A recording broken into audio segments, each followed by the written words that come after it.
right, we are on. All right. Hey guys, we have Jeffrey, aka Jeff. We just said we weren't going to do that, and I did that, so I apologize. So, Jeff from the University of Alabama Birmingham. Jeff, thank you so much for taking time just to kind of give our students some insight into UAB. Before we get into some of the questions, just tell us a little bit about yourself. How long you've been in admissions? How long you've been at UAB? Anything Sure, like that you'd like people to know? sure. Obviously, my name is Jeff Jost. I've been in admissions. This is going on year 30. I've retired from the state of North Carolina already once. I worked at Chapel Hill. I worked at Charlotte, and I worked at a big community college here in the Charlotte area is where I reside for the last 25 years. I've been working for UAB. This will be about my fourth admission cycle. So, when I went to college, I was a psych major, Division I athlete playing at West Virginia University. Originally from New York, but I've relocated down here. But I've been working admissions my entire life for 3 decades. Working with my youngest daughter right now. This year, she's a senior. Just got accepted to early decision to Coastal Nice. Carolina. So we're all done in our house, which is fantastic. But I love admissions. I like talking about education and affordability and everything like that for students in general. Not only to learn about UAB, but just Alabama in general, but also any schools that they might have questions about. Okay. So you can't just drop it in there that you played sports in college without me asking that question. What did we Sure. play? What sport you play?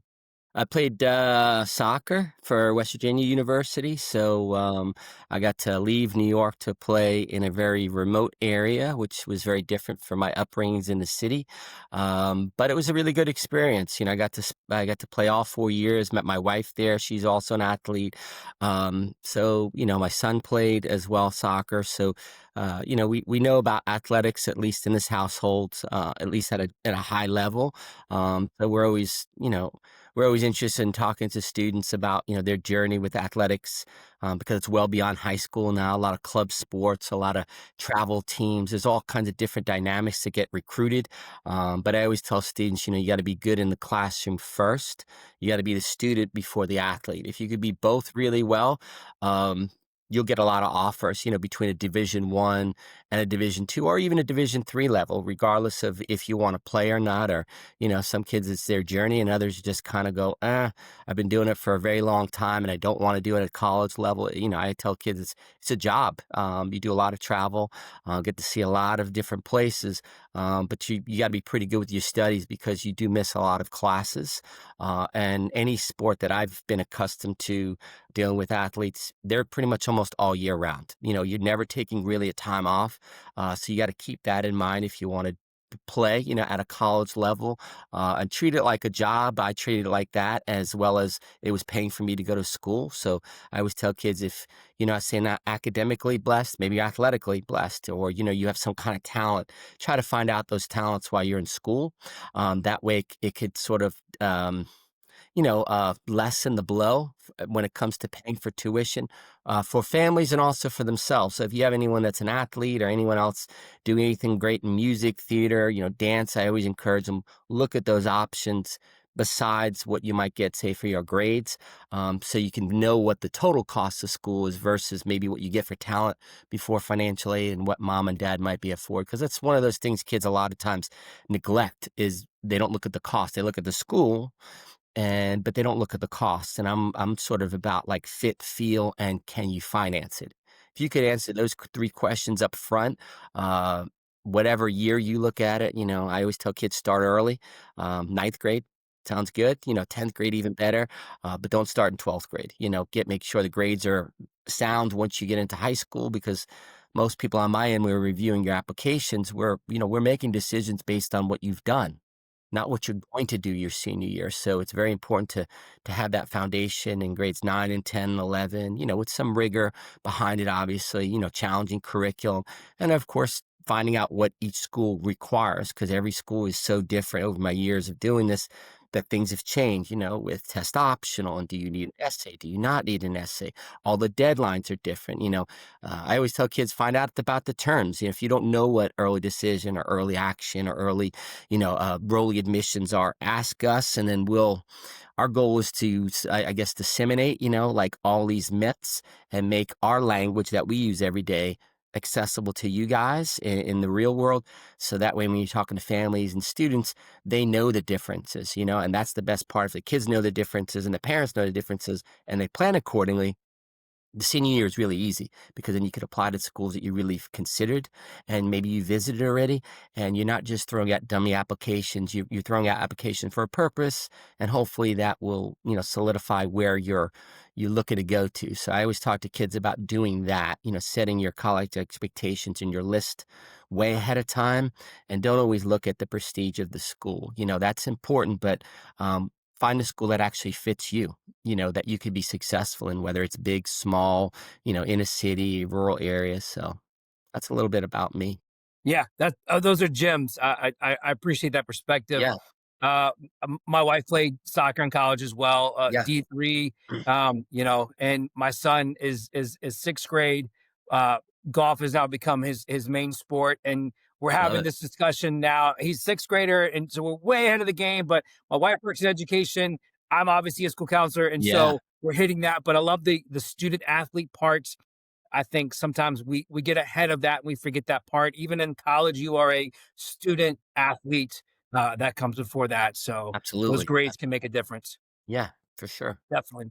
So, looking at UAB as a whole, I'm gonna lump two questions together. All right. So, looking at the student body, so how many students are at the college? I know a lot of times we're looking at numbers as a whole. Sometimes that can be uh, convoluted because it's bigger than the actual who's on campus kind of thing. So talk a bit about like just student body as a whole, and then that student faculty ratio. What does that look like for Okay. just you? Yeah. In the state of Alabama, we're the third largest public school.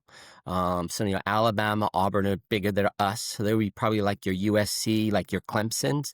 We're a medium-sized school. So not sure what medium-sized schools in your state to compare to, but we have about 12,000 students that are undergrad. And then since we're a research one intensive school, we have about 9,000 or so graduates. So pretty even across together, close to 22,000.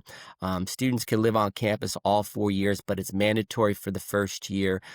We probably have more females studying at the campus than we do males, just based on who we were, or how we were founded. We were founded as sort of the medical school for the state of Alabama. So we own our own hospital. We're the fifth largest hospital in the United States and the largest employer for the state of Alabama. So anything health related, nursing, public health, medicine, physical therapy, occupational therapy, interesting majors like neuroscience, a heavy STEM school is what I tell students.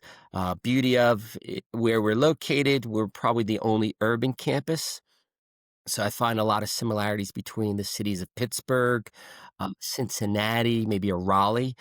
We're in Birmingham, which is one of our biggest metropolitan cities for the state, actually in the city. So when I say urban, all aspects of the campus are urban.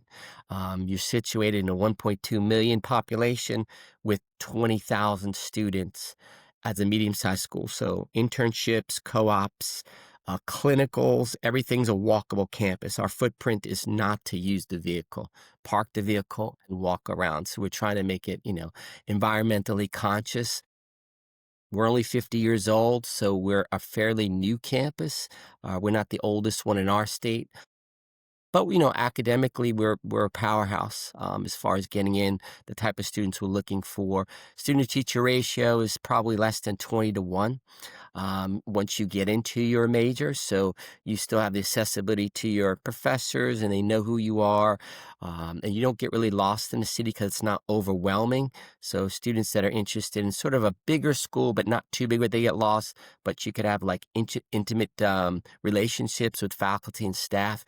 I think everyone at the school works pretty well collaboratively. And, we're always growing. I mean, if you would be to our campus recently, probably in the last 5 years, we've built 14 new buildings. So we're kind of the philosophy, if the building's too old because it's 50 years old, they'll just knock it down and put a new one in. So, and they've added a lot of graduate schools, and we're just trying to make a footprint of being a good medical school, a good academic research school for students. But we have 150 majors. So it's not like we don't have a lot of majors. We have it over 7 colleges. Um, so it gives a student a good array of majors. Like we're one of the only schools that offer the PT, the occupational therapy, dental school, optometry, medical school. Then we also have engineering and business. So we have a lot of variety. So it just depends on the fit for the student and whether or not they want to travel as well. Yep. Based on where Yeah. they're located and how far they want to go. Awesome. Yeah. No, that's good stuff.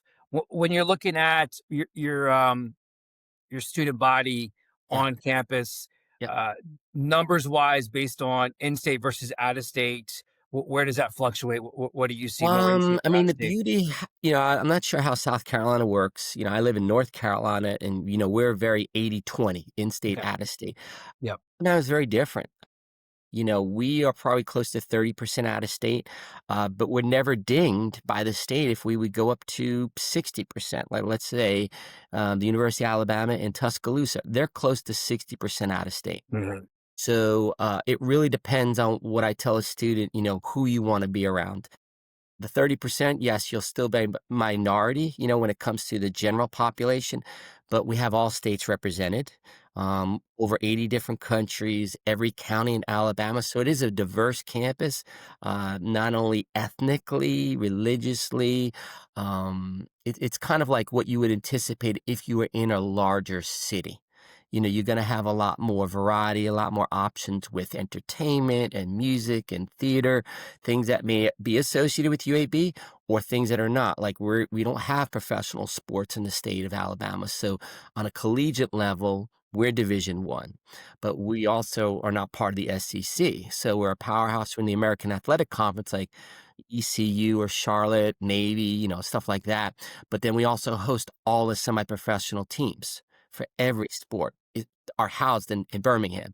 So it's one of those where, people say, where do people go for entertainment in Alabama? It's Birmingham. It's definitely Birmingham. So, for the nightlife and the things around it, and we just happen to be in it. So it kind of makes it nice. You just see a lot of spice of life, but it's transformed a lot. It used to be an iron city. It really reminds me a lot of Pittsburgh. Okay. How it was Okay. used to be industrial, and Yep. now it's becoming biomedical.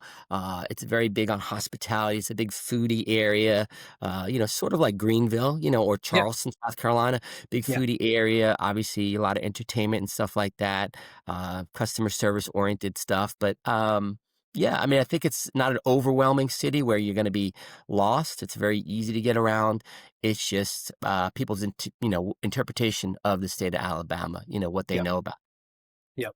Well, the next, I'll lump two questions Yeah, again sure. together. Yeah. As far as clubs, activities, things that students are doing on campus. Okay. What that campus life is like, and then the second part is a lot of times we look at this is a suitcase type school. Are people Mhm. staying local? Are they're staying on campus over the weekends? So I know kind of all that Yeah. come Yeah. together. What does that look like at UAB? Yeah, I mean, activity-wise, we've got 40 intramural sports. So if you're not a Division 1 caliber athlete, you can definitely do that on the extracurricular side, on a club side, which are very competitive as well. You play other club teams from other schools. It's just not recognized as a scholarship sport.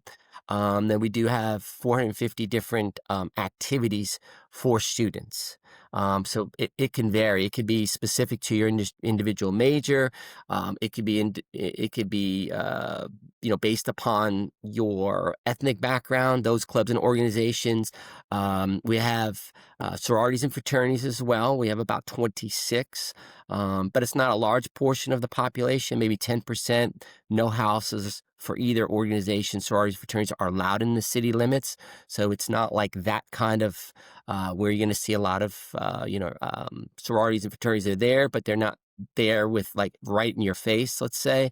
I mean, the student body that are there, they never really have to go home. I mean, in the city of Birmingham, we give them a reduced cost to come to our school.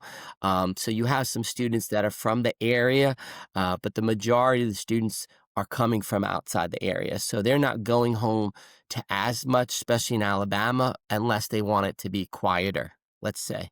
Because a lot of the areas, unless they go to Huntsville or maybe Mobile, um, or maybe Montgomery as other cities, a lot of the towns around in at least in Alabama are quite rural. So they like the pace of the city and what it has to offer. And then of course our kids that are coming from out of state, if you're looking at states that are touching Alabama like Georgia, Tennessee, um, your South Carolina, your Texas, obviously some of the areas it's just too far to go home every weekend. I mean, it's drivable, but you won't do it so often. What I like also is Birmingham is a direct flight into Greenville. It's a direct flight from Charlotte. There's certain areas that we go directly in there, and we have our own airport. It's 10 minutes from campus. So you go from a fairly large airport to a very regional, and it makes it accessible. And then if you want to go visit friends, let's say in other schools, let's just say hypothetically at Auburn or University of Alabama, you could drive those in about 45 minutes to 2 hours from us. Yeah. So Yeah. I think it's not a suitcase college. I think it's a combination of transfer students, some adults coming back, obviously a good array of graduate students as well. But I don't find it to be where, out of the 12,000 students, there's nothing for them to do. There's plenty of them to do. The hardest part they have to kind of adjust is, do I live on campus all 4 years, or do I want to take my chances at getting beautiful apartments or beautiful condos or houses that are being rented out that are within walking distance, but maybe I don't want to be generally part of the UAB campus. So we have first year, everybody has to live on. Freshmen live in their own resident halls. They can live in resident halls for upperclassmen, which involve more roommates, a full kitchen, accessible area for like a commons area. But sometimes the students, because the rent may be lower than they're accustomed to based on where they're coming from, like that they can get more for their money, especially roommates, and then be a little bit away. But then I always tell kids, when you move off campus, you might lose a lot of your identity and social ties, let's say, to the school, because then you're segregating yourself to just that group, let's say, versus we're on campus, we're going to make you kind of figure out your niche and get you out of your room and try to find your type of person. We do that really well the first week. We throw concerts on our campus green, invited for students. Yeah, we had like T-Pain last year. So we have some ruckus, kind of concerts, but it was great because we also invite the Birmingham proper city to dabble in it as well. So I always tell students, it's not just you enjoying everything about UAB. You get the first dibs on it. It's also the city. They always want to give back to the city and say, hey, we have a concert. Why don't you be a part of it? We have this many tickets, or come see the basketball, come see the football. So I think that's what's kind of nice, but it just depends on what the students are into, whether they're into the sport or into the fraternity. Some are very devoted to their studies. So they're really focused on that area. We're very heavy on research.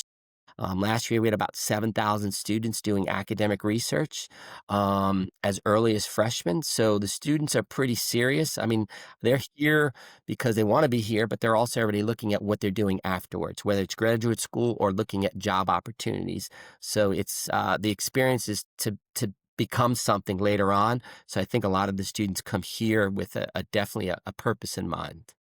Yeah. That's awesome. That's awesome.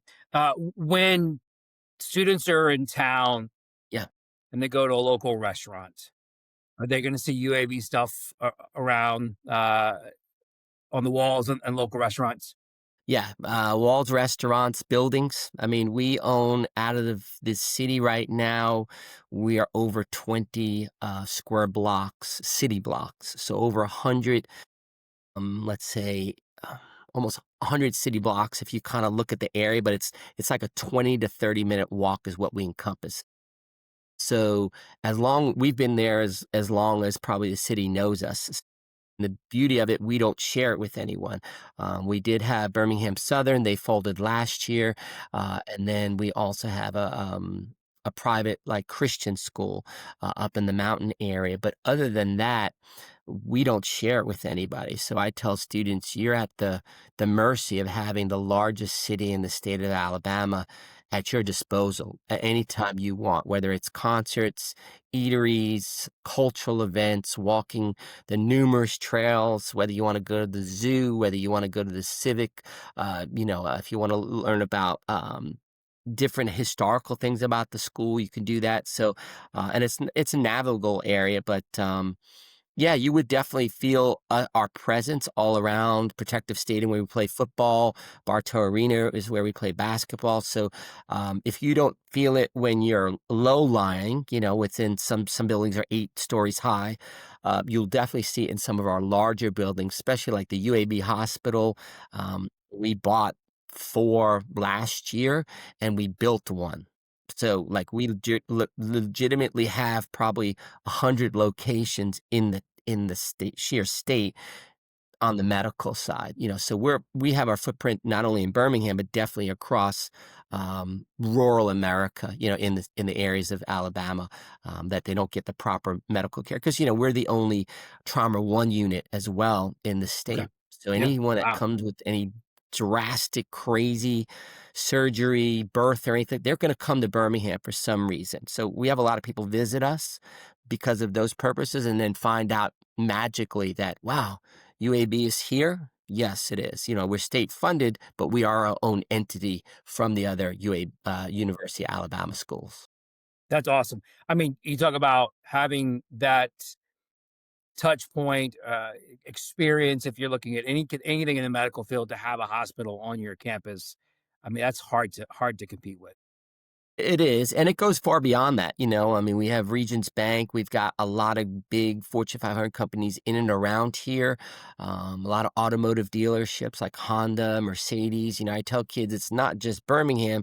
Some of your larger ones are just on the outskirts because it may be cost effective to locate just on the outside because it costs a lot more for land inside of Birmingham. But yeah, like our kids, the beauty of it is our faculty, because they're teaching the students, might also have direct ties to the Birmingham area. So when it comes to internships or co-ops or resume writing, you're not walking or driving an hour away for any opportunity. I mean, some of them within walking distance. So I always tell kids that's the beauty of living in a city.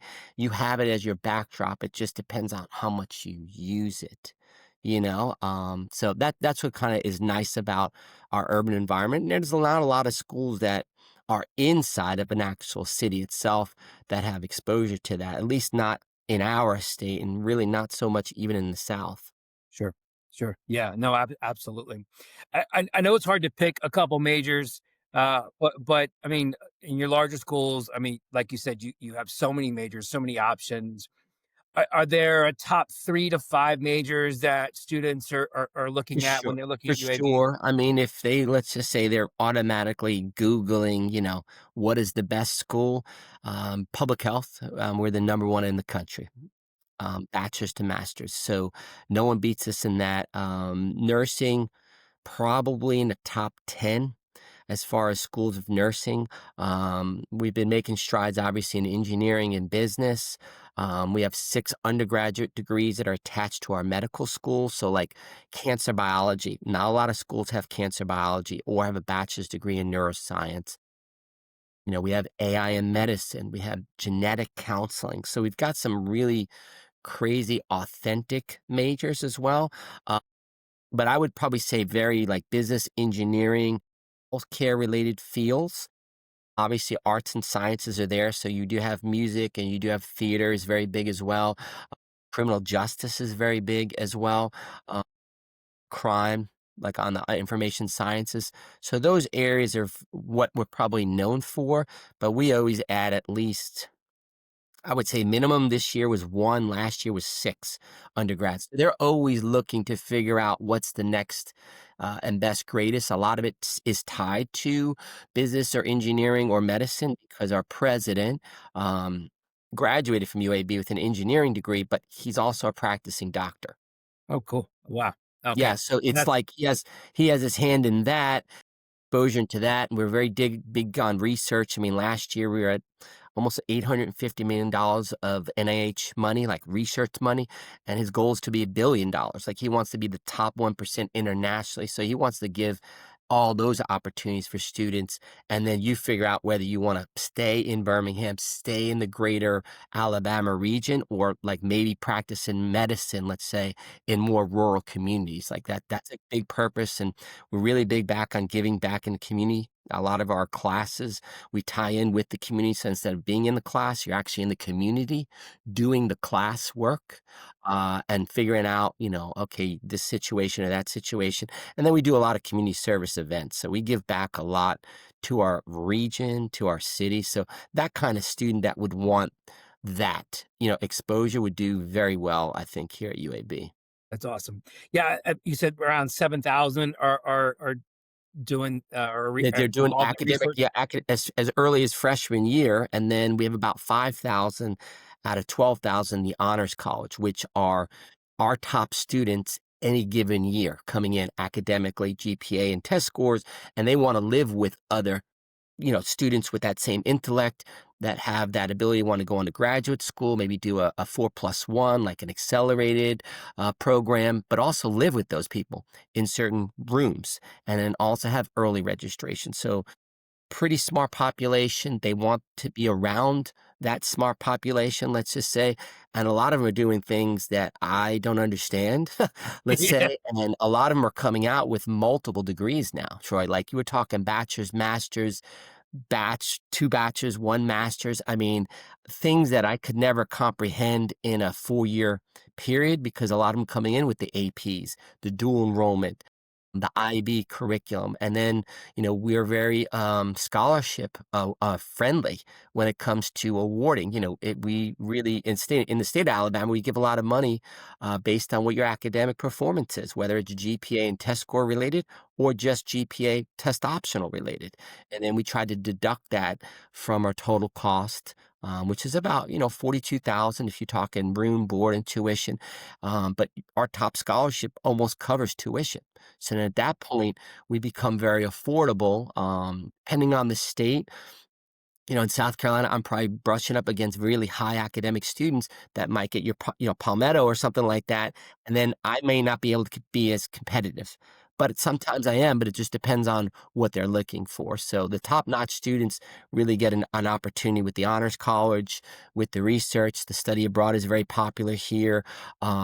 And then, it sets them up very well when it comes to graduate school. Some kids stay with us. Some will go on to, even more renowned, prestigious graduate schools, depending on what they're looking to go into. Sure, sure. That 42 was out of state tuition. Is that That's correct? out of state. So that's room and your board and tuition. So in our state, statewide, some of our competitors are even higher than that, but most of your Alabama schools at the state level will be 50 and under. We're at 42. So I think we're pretty affordable for an out of state as long as I can attract a student on the merit side. We have scholarships internally through a database system for departmental scholarships. I always tell students, please do the financial aid, bring in outside scholarships, find out what you qualify for, and then really hunt for opportunities to make it more affordable for yourself as a student, but also for Yep. your family. Yep. Yeah. I mean, you're just at 42. You're just a little bit above a specific school within our state that a lot of students like to go to. Um, and that's just ticket price, right? I Yeah. mean, not including scholarship stuff and those kind of things, and so No. it No, you really have helps. some miscellaneous costs, that are on there, Sure. traveling to get here and Yeah. books, but if you're just looking at your direct where we can't negotiate, yeah, 42 would be ours. And, we've gone up, a little bit in tuition as far as cost, maybe 2 or 3% bump here and there, but they're usually pretty good about making sure that the bottom line is affordable for families, especially at the undergraduate level. And then if they do get it awarded, like the honor scholarship, sometimes we give them the ability to do like a 4+1, an accelerated program where they can use their undergraduate scholarship to help pay for graduate school. Yeah. Wow, that's outstanding. Absolutely. I mean, this has been a wealth of knowledge. I know I've learned more about UAB. I mean, scratch the surface with just things in the past, but I mean, you're giving me a good glimpse. I almost want to go into medicine now, just because of all the cool opportunities you guys have down Oh there. yeah, yeah. I mean, the thing I love about them, they're just very innovative, even within their 50-year, history. They're looking at things, that are being created or that are going to be created. So they're always looking for new opportunities, but they're also looking for a diverse population that, wants to really excel at the school and that really wants to make Alabama better, Birmingham better. Yeah, And the good part is it's not a terrible drive from Greenville. It's not even a terrible drive for me from Charlotte. The flight's direct, so it's really accessible, which makes it unique. It's just the key I would tell kids to take away from it is not too big, medium size if, you're looking for something around 10 to 12,000, but you really got to embrace the urbanness of yeah, the school, right? yeah, Where we yeah, are situated because we are definitely we're a college city, not a yeah, college town. Very yeah. different. Yeah, that's huge. That's huge. I wouldn't do justice to some of the kids if I didn't ask Yeah. questions specifically around the application. Oh, sure. Everybody wants to know numbers and those kind Yeah, of for things. sure. I know we For can't sure. be as specific, but what are we looking for in the application? Numbers wise, GPA, weighted, unweighted, we're dual Sure. enrollment. Okay. Do you look at that? Like, give me some things around that Yeah, to help my yeah. I kids mean, out. the beauty of like a dual enrollment, it's the same rigor as an AP or IB, when we look at it as far as a weight. So we will go based on what your transcripts say, your profile say. It's what your weight says. And then we'll take that into account. Our averages last year were probably a 3.8 as an average on a weighted scale. Test scores, mid 20s, so like 26, 27, 28. SATs, 1270, 1280 and above. But we also, um, we're not, what do you call it? So we don't super score. Okay. So we take the best of each individual test that you take. And then we Okay. give the ability for students to say whether they want to have the test scores included or if they don't. If they don't want the test scores included, then we're going to be looking at the rigor of the curriculum based on the profile of the school versus what the student chose to take, specifically in core subjects: English, math, history, language, science. But I would definitely say English, math, and science are things that are on the paramount. Do we require an essay? It's more of a personal statement, but it's not considered an essay. We don't ask for letters of recommendation. We don't need an essay like outside of that unless you're looking at like applying to directly to med school or directly to dental school or directly to optometry school. That's a whole other application process. Those kids are more like almost your early decision to us first, and then they have to apply to those schools secondly. So I think unfortunately we're not holistic when it comes to reading the applications. We don't have to read every little bit and piece of it because we're more reading it based on the academic rigor of the school versus what a student to take and their ability to be successful here, and the test scores. I would love to look at all the other factors, but with the volume, sometimes the students want to know a little bit earlier. We're rolling admissions, so we were making decisions as early as August this year. Our applications rolled out August 1st. We use Common App or our application through the school, and we go all the way up to June 1st. So even after May 1st, the national deadline, we give that month extension for students. But I always tell students, the later you do everything, you could run out of good financial aid awards. Maybe the scholarships are not there. So I tell students, even though we're rolling, treat us more like, let's apply early, get all your eggs in a basket, and let's do the comparison game at that point in time. And optimally, I would love to see students out of state come through between September to the Christmas holiday. That would be great. That way, that I could say, because once we make once we make an admission decision within about 2-week period or less, then we award scholarships.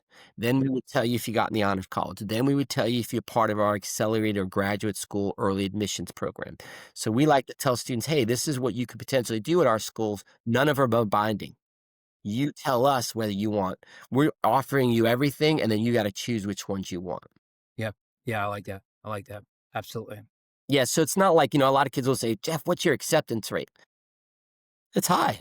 I'm not gonna say it's low, but I mean, because we're not elitist, we're not an elitist school where we're gonna have low acceptance rates and you're gonna be buying us because of what the admit rate is. I want you to be able to get in so I can show you what you can be awarded or given based on your academic performance in school. Come visit our school, see if you like it, see if you could see yourself here based on the student body, what it's like, and then making the cost effective in the game itself.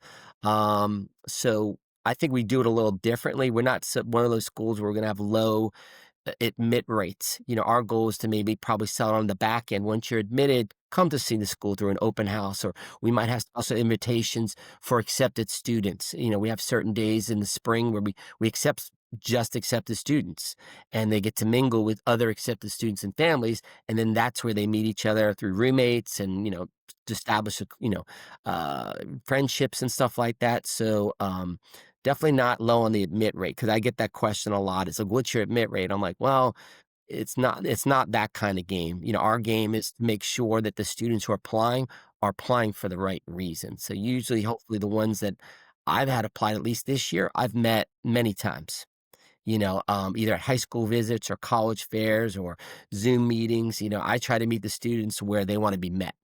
Yeah, So if they're yeah. a texter, I'll text. If they want an email, let's do email. You want a Zoom call? My goal is just to let you hear everything, and then you come to the table and make a really hard decision, for a young adult.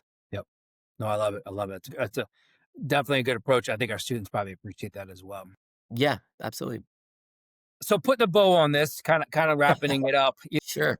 I mean, this has been I really appreciate it. A wealth of knowledge No problem. for me. Definitely, I know our students' parents are going to appreciate it as well. Yeah. Um, any last second, any last minute thoughts on UAB, things that we haven't asked that you might say this might be something to think about, or anything you'd like to add to the conversation? Yeah, I mean, I think with UAB, the key for us is just coming really to campus. I think once the student comes to campus, we do a campus tour. You get to see resident halls anytime you visit, which a lot of schools sometimes you don't until you're at like a big open house. So we do big programs and we do individual programs. You could also meet with faculty and staff if we needed to. So I try to encompass the visit and make it as meaningful as possible because it requires time and money for the student. And then, I always tell kids, if Alabama is what you're looking at as a state, or you're looking at other schools, we are in that University of Alabama, Auburn, USC conversation. A lot of kids that like those SEC schools may Mm-hmm. consider us as well on a smaller level. So we'd probably be like an Old Miss, a Mississippi State, like that smaller SEC school, where it's not Palm Sunset with like the SEC, but we have those in our offerings all around. I would tell kids, yeah, just definitely come visit us, come see us, whether we're at your area, in the Greenville area. I usually have I do a luncheon every spring for the counselors where I invite them in, so you guys hear from me about the school, and then I usually try to do UAB nights where I invite families and students to come talk to me on a smaller basis. They'll definitely see me at the Greenville program, the big program. I'm usually there every year, and then I work with like Amanda at Mississippi State. There's a lot of us that are regionals that we are trying to work with a lot more South Carolina schools where we hope to get into your college fairs or into your visit. How you do it, not with just one of us, but multiple schools. That way, kids approach us more, because that's what the hard part is now. Is the kids are not doing their diligence as far as talking to us. It seems like they're doing it on their own, and we really want them to hear it from the horse's mouth. Like, ask us dumb questions, right? We'll give you the answers that you want, but just ask us the questions. See us where we're at. So I would encourage your students, if you have schools that are there, tell your students, hey, come visit if you have the opportunity. I don't want you to miss a test or anything, but hey, come see the school. These are programs you should really, college fairs, you should really go at it, take it serious, because the sooner they plan, better the plan will be, right? And that's what I always tell families: don't wait last minute and just it's not just going to magically appear to the student. And parents, just listen to your son or daughter. Like, have the conversation about cost, what you can afford, but also be open to let them have their own journey. Don't push your agenda. Let them figure it out. Be supportive. Just listen. That's what I've been taking away as a dad this year is just listen. I'm not going to school. They are, right? So that's what I would tell students is just be transparent with your families, like as to where you're playing, where your financial aid, and really honestly listen to deadlines, adhere to deadlines, and then check your email. Yeah. Like, Yeah. check your not only your personal, like, don't have your application tied to your personal high school email. Create another email, create folders, check them because not all schools will call you. Not all schools will email or text you. It might be through their portal where they want you to see it because then they can track you. For us, demonstrated interest is very big. The more students shows me that they wanna come here, I'll track that. And I'm excited for those kinds of students. So tell students to be engaged in the process. Love it. Love it. That's awesome. We had about 600 parents and students last year at our event. And I think part of the success were the parents being there with the students. And so being able to both of them be part of the conversation with the reps and asking questions and getting the Absolutely. information together as a whole, and then come back and make some decisions from there, which I think from what I've heard was very valuable for our families. Yeah, we've done it, and we have that college format. I've seen some really interesting formats lately, at least in our state, North Carolina. We do case studies. So, if you jumped up with another school and you wanted us to present a case to parents and said, hey, parents, who would you choose in an hour? Here's 3 files to look at.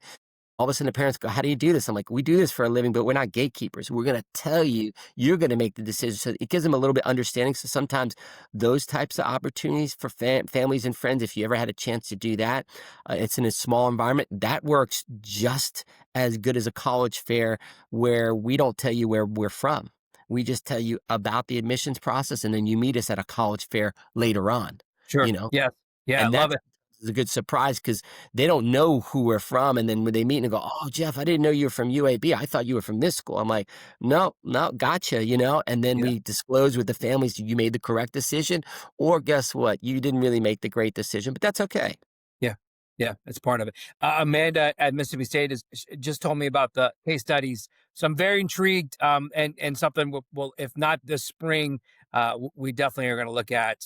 Yeah, it could work with the population you just mentioned if you broke it down, where you said, "Hey, half the students, you get this many schools, half the parents, you get this many schools." We split them up so they can't talk to each other, and then we just meet in the college fair, and then we just kinda, we poll them, to figure out where they come in with their decisions, and then throughout the college fair, we say, "Hey, if you had answer A, that was the right decision," and then all the parents like, "Holy cow, like, are you kidding me?" Like, because they'll look at the files and they'll be like us going, wow, all these kids are good. How in the world do you choose all qualified students, and then it's a matter of what the school wants fit Yep, wise, what yep, are their ambitions are, what do they might want to bring in, like whether it's more out of state or in state, or more from a certain county, or more from a certain school, or demographically, whatever it is. So every year those things change. And that's probably one thing that kids and families don't understand is you can get into a school,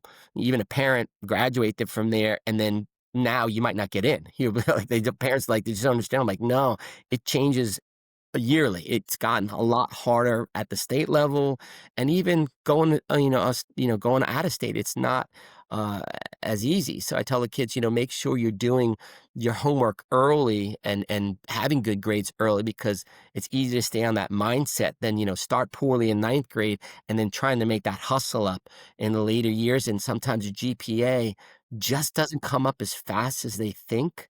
yes, And then they go, wow, like you're asking for this GPA and I don't have that. Cause I get sometimes kids asking me, Jeff, what is your minimal? And I said, no, no, don't ever ask me what my minimal is. Ask me what my averages are. Because you state what your minimals is, to me, that's all you are looking for. yep, I'm looking for more than that. So, yep. I always tell kids, be exceptional, right? Like, don't just be the average, be exceptional. Love it, love it. So, Jeff, this has been great. I really appreciate it. absolutely. I know our students and parents will appreciate it as well. So, Yeah, um, absolutely. Jeff at UAB, I appreciate your time. No problem. Anytime. Hopefully, I'll see you guys at your spring program.